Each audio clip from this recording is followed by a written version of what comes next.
Para você que está chegando aqui hoje, talvez você não saiba, mas nós temos uma série de vídeos falando sobre magia.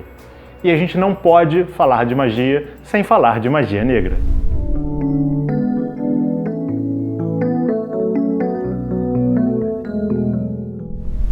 Para você que não é do mundo esotérico, esquizotérico, né? Para você que não tem tanta familiaridade assim com a ideia de magia, embora seja bem interessante que você dê uma olhada nos nossos outros vídeos para saber um pouquinho mais a fundo, é importante entender um conceito básico. E aí, se a gente for definir, a gente pode entender magia como a capacidade de transformar a realidade, de interagir e gerar modificações nessa realidade. Então, não é necessariamente soltar fogo com as mãos, né, fazer as coisas voarem e tudo mais. E na verdade é uma coisa muito mais prática do que isso e a gente vai começar a perceber. E é importante que a gente enxergue que a magia está presente nas mais diversas situações da nossa vida. Na forma como a gente se relaciona com as pessoas, com o nosso trabalho, com tudo que está ao nosso redor. E aí a gente está falando de magia negra, né? E a gente está falando que magia tem a ver com tudo que a gente faz no dia a dia. Então, sinto lhe informar, mas digo que a gente também faz parte disso, de que talvez a magia negra faça parte da nossa vida, sim. A magia faz mais parte da nossa vida do que a gente imagina, né? É verdade. Como você bem disse, nós estamos fazendo magia o tempo todo. Talvez não todos os nossos atos sejam mágicos, porque na maioria das vezes a gente está muito distraído e sem consciência daquele ato que nós estamos praticando. Mas sempre que a gente faz algo com intenção, sempre que a gente coloca vontade naquilo, sempre que a gente está compenetrado de verdade ali naquela ação que a gente está realizando, seja ela qual for, nós estamos praticando magia. E magia negra, na verdade, a gente pode dizer que é até um termo recente, tá? Não contemporâneo, mas um termo bastante recente, porque magia negra, esse conceito, ele não existia historicamente se a gente fosse referir, né, e buscar dentro das sociedades antigas. Por que não tinha, né? Mas as sociedades antigas não eram tão majesticas, né? Não eram tão místicas, assim. Na verdade eles eram mais práticos do que místicos. A gente que acha que eles eram místicos porque a gente simplesmente resolveu ignorar o conhecimento deles e colocar isso como misticismo. Mas aquilo era uma ciência para eles, né? Uma ciência que funcionava muito bem, inclusive. E esses povos de antigamente, eles não tinham essa ideia de magia branca, magia negra, hoje em dia se fala até em magia cinza, né? Eles não tinham isso, era magia, porque magia é magia, que a gente acabou de falar aqui, isso é magia. E aí você vai falar, então qual é a diferença de por que hoje em dia a gente fala de magia branca e hoje em dia a gente fala também de magia negra? Aí, se você for num outro vídeo que nós temos que é sobre motivação, você vai entender perfeitamente o que seria magia negra, que é só você congruir a ideia de magia com a ideia de uma motivação meio errada, meio questionável, egóica, meio assim, meio voltada exclusivamente para si e ainda sem se preocupar com as consequências que isso vai causar nos outros. E aí você tem um bom caldeirão mágico ali para fazer uma bela magia negra. A ideia de magia negra, como o Patrick muito bem trouxe também, está associada à questão da nossa motivação. Né? É interessante a gente perceber as nuances em relação a algumas coisas. Por exemplo, vamos dar um exemplo bem prático para o mago entender, né? Para aquele que está estudando para ser mago. Eu estou concorrendo, por exemplo, com o Patrick para uma promoção no nosso trabalho. O Pedra de Afiar resolveu fazer o RH do Pedra de Afiar falou assim, não, a gente tem que ter uma promoção aqui, está escolhendo, surgiu uma vaga, o Patrick e o Paulo estão concorrendo. Eu fazer uma magia para conseguir esta vaga é magia, ponto, acabou. Eu fazer uma magia para o Patrick perder a vaga é magia negra. Isso todo mundo meio que percebe, né? Você não precisa entender muito bem disso. Mas se eu olho a vaga e percebo, o Patrick tem mais capilaridade com essa vaga do que eu. O Patrick seria melhor para desempenhar aquela função do que eu. E eu faço uma magia para eu me tornar aquele, né? Aquele que será escolhido, eu estou fazendo uma magia negra. Porque estou tirando aquilo que seria harmônico para colocar aquilo que é do meu ego. E aí o nosso ego vai falar, mas você tem filho, o Patrick não. Você tem que pagar boleto. O Patrick tem menos boleto do que você. Porque todo mundo tem que pagar boleto, né? Não tem como. O Patrick tem menos boleto do que você. Porque você está pensando em comprar um carro novo. Eu nem dirijo, mas só o tipo ilustrativo. Está pensando em comprar um carro novo. Você precisa de mais dinheiro, né? Isso tudo são justificativas que o nosso ego dá para nos motivar a fazer magia negra. Mas não significa que isso seja a motivação primária, a questão fundamental ali dentro.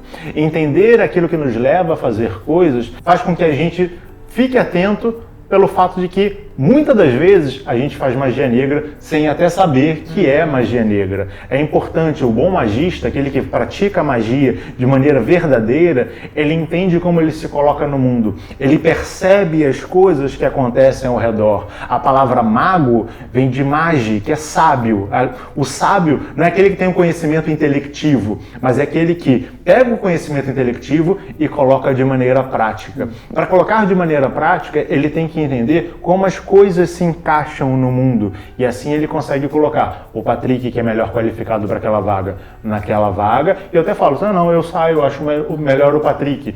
Se o Patrick falar, não, para mim não vai dar, eu até gostaria, mas para mim não dá, né? Aí tudo bem, aí eu assumo, porque ele não tem a capacidade naquele momento de cumprir aquela função, mas ele era o melhor para aquilo, e eu perceber isso é fundamental. E isso leva a ideia de magia para um outro lugar, né? Acho que isso afasta um pouco a gente, única e exclusivamente do olhar fenomênico, né, da coisa, né, de ir lá fazer o ritual, fazer as coisas e tudo mais, e dali pra dentro é tudo magia e dali pra fora pouco importa, né, porque talvez eu não faça rituais voltados para gerar coisas ruins para as outras pessoas, mas talvez eu manipule bastante as situações e as pessoas na minha vida, talvez eu controle bastante tudo isso, e isso, como a gente está expondo aqui, é magia negra. E isso não só traz coisas ruins para as outras pessoas, porque talvez para determinados indivíduos isso não importe tanto naquele momento, mas isso traz coisas ruins para o próprio mago que está realizando aquilo. Isso impede o avanço, impede a felicidade, impede o desenvolvimento daquele que está realizando aquilo também. Então, até para que a gente, de maneira egoísta, busque fazer algumas coisas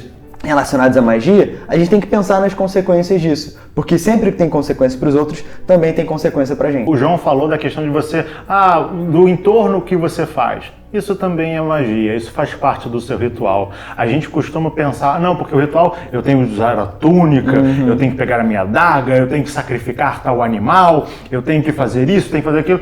Não, meu filho, não, meu filho. Vamos pegar o exemplo lá da disputa pela vaga. Se eu vou lá no chefe e falo, nossa, sabe o Patrick? Eu tô fazendo o meu ritual de magia negra. Nem te conto. Eu não tô vestindo meu manto de bruxão mal, nem nada, mas eu estou agindo dessa forma. A gente utiliza, quando vai fazer determinados rituais mágicos, vestimentas, ferramentas, porque elas são símbolos. Sim, isso facilita a nossa conexão com aquela ideia. Mas isso não significa que eu precise usar aquilo. Quando você está lá constantemente falando mal de um coleguinha para o outro, você está influenciando aquela pessoa a tomar decisões em relação àquela outra pessoa. Eu vou dar um exemplo que eu passei. Eu tinha entrado numa empresa de trabalho e assim que eu entrei na empresa para ocupar um determinado cargo, o diretor da qual eu era subordinado falou, tem o fulano de tal, ele vai ser o subordinado e ele está com muita vontade de ser mandado embora. Aí eu falei, tudo bem.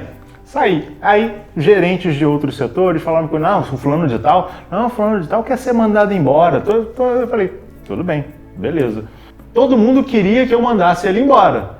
Mas eu fiquei atento, falei, peraí, se ele quer ser mandado embora, ele vai virar para mim e vai falar, eu quero ser mandado embora. Ele vai dar indícios de que quer ser mandado embora. Se eu não presto atenção, ou seja, se eu não sou vigilante, se eu não pratico magia, eu falo, cara, fulano quer ser mandado embora. Primeira decisão, vou mandar fulano embora. Eu não sei se ele queria ser mandado embora ou não. E no final das contas ele se mostrou que não queria ser mandado embora. Eu cheguei para trabalhar com ele, conversei, ele se mostrou uma pessoa que tinha motivação de continuar trabalhando, mas tinha problemas de algumas relações dele com outras pessoas. Falei, cara, isso é normal, não tem problema nenhum. A minha decisão em relação a você permanecer no cargo ou sair do cargo vai depender da nossa relação. As pessoas vão vir falar mal de você para mim, mas eu estou bloqueado em relação àquilo. Mas se você errar, eu vou saber que você errou, porque eu estou prestando atenção em você. Ou seja, eu não fui a ferramenta da magia negra que os outros estavam fazendo para atingi-lo. Mas a gente não percebe como a nossa capacidade de influenciar as outras pessoas é importante. A gente tem essa responsabilidade. Se no final das contas eu me deixasse para influenciar e mandasse aquela pessoa embora, tudo bem, ela ia receber uma indenização, ia receber uma série de coisas, mas todos os perrengues que ela iria passar naquele momento, seria também responsabilidade minha, mas também seria responsabilidade dessas outras pessoas. Só que geralmente a gente não vê as consequências dos nossos atos. A gente acha, não, me livrei disso aqui, né? Driblei o problema, escapei dessa situação, mas a gente não sabe que o problema, você dribla ele uma vez, ele está nas nossas costas, ele vem para dar um carrinho por trás. A tesoura, assim. Ele vem atrás, não adianta. Preste atenção nos seus atos. Preste atenção nas suas motivações. Mesmo que você tenha que falar alguma coisa que talvez não seja bom sobre alguma pessoa, preste atenção para você falar da maneira correta. Porque se a pessoa está fazendo algo errado, eu não posso falar, não, vou ignorar que ela está fazendo algo errado. Não, eu tenho que me colocar. Mas eu tenho que me colocar para sanar um problema, não para punir aquela pessoa. É motivação, no final das contas, sim, né? Sim. Você vai estar apontando um erro, você vai estar apontando uma situação ruim, mas a sua motivação não é ferrar aquela pessoa. A sua motivação é consertar uma coisa que está errada. E a partir desse momento, a forma como você vai fazer muda completamente. Porque a gente sabe que, dependendo da nossa motivação, a gente pode realizar o mesmo ato. Se a gente realiza o mesmo ato com uma motivação X e com uma motivação Y, esse ato ele é realizado de uma forma diferente. Eu acho que no final das contas a ideia principal é essa mesmo, é a gente entender que magia não é misticismo, que magia, assim como a gente já cansou de falar aqui no canal, nos nossos outros vídeos sobre magia, ou até vídeos que não são especificamente sobre magia, mas magia não é misticismo, não é uma coisa que não é fantasia, não é ficção, é uma coisa que vive, que permeia a nossa realidade, permeia a nossa existência. Nós praticamos isso o tempo todo porque basta a gente estar realizando ações, e a gente realiza ações o tempo todo, e está colocando intenção naquilo, está sendo motivado fortemente por algo para realizar aquilo. Nós estamos fazendo magia, e fechar os olhos, não querer enxergar, não querer aceitar que essas coisas existam, não vai livrar a gente das consequências delas, né? Então estar atento, estar vigilante, nos perceber aquilo que a gente faz, perceber a motivação com a qual a gente faz e perceber também a influência, como o Paulo falou, né? Que a gente causa nas outras pessoas e também que as outras pessoas causam na gente, fazendo com que nós sejamos ferramentas tanto para o bem quanto para o mal, né? Entender que a gente vive num mundo mágico, né?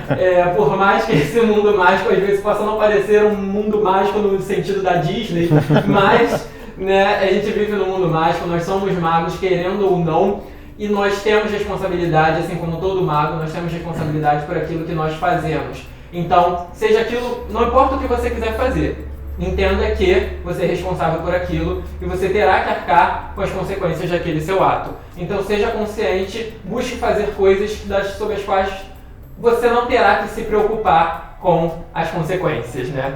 As coisas que as consequências tenderão a ser sempre boas e positivas. E até a próxima. Tchau, tchau.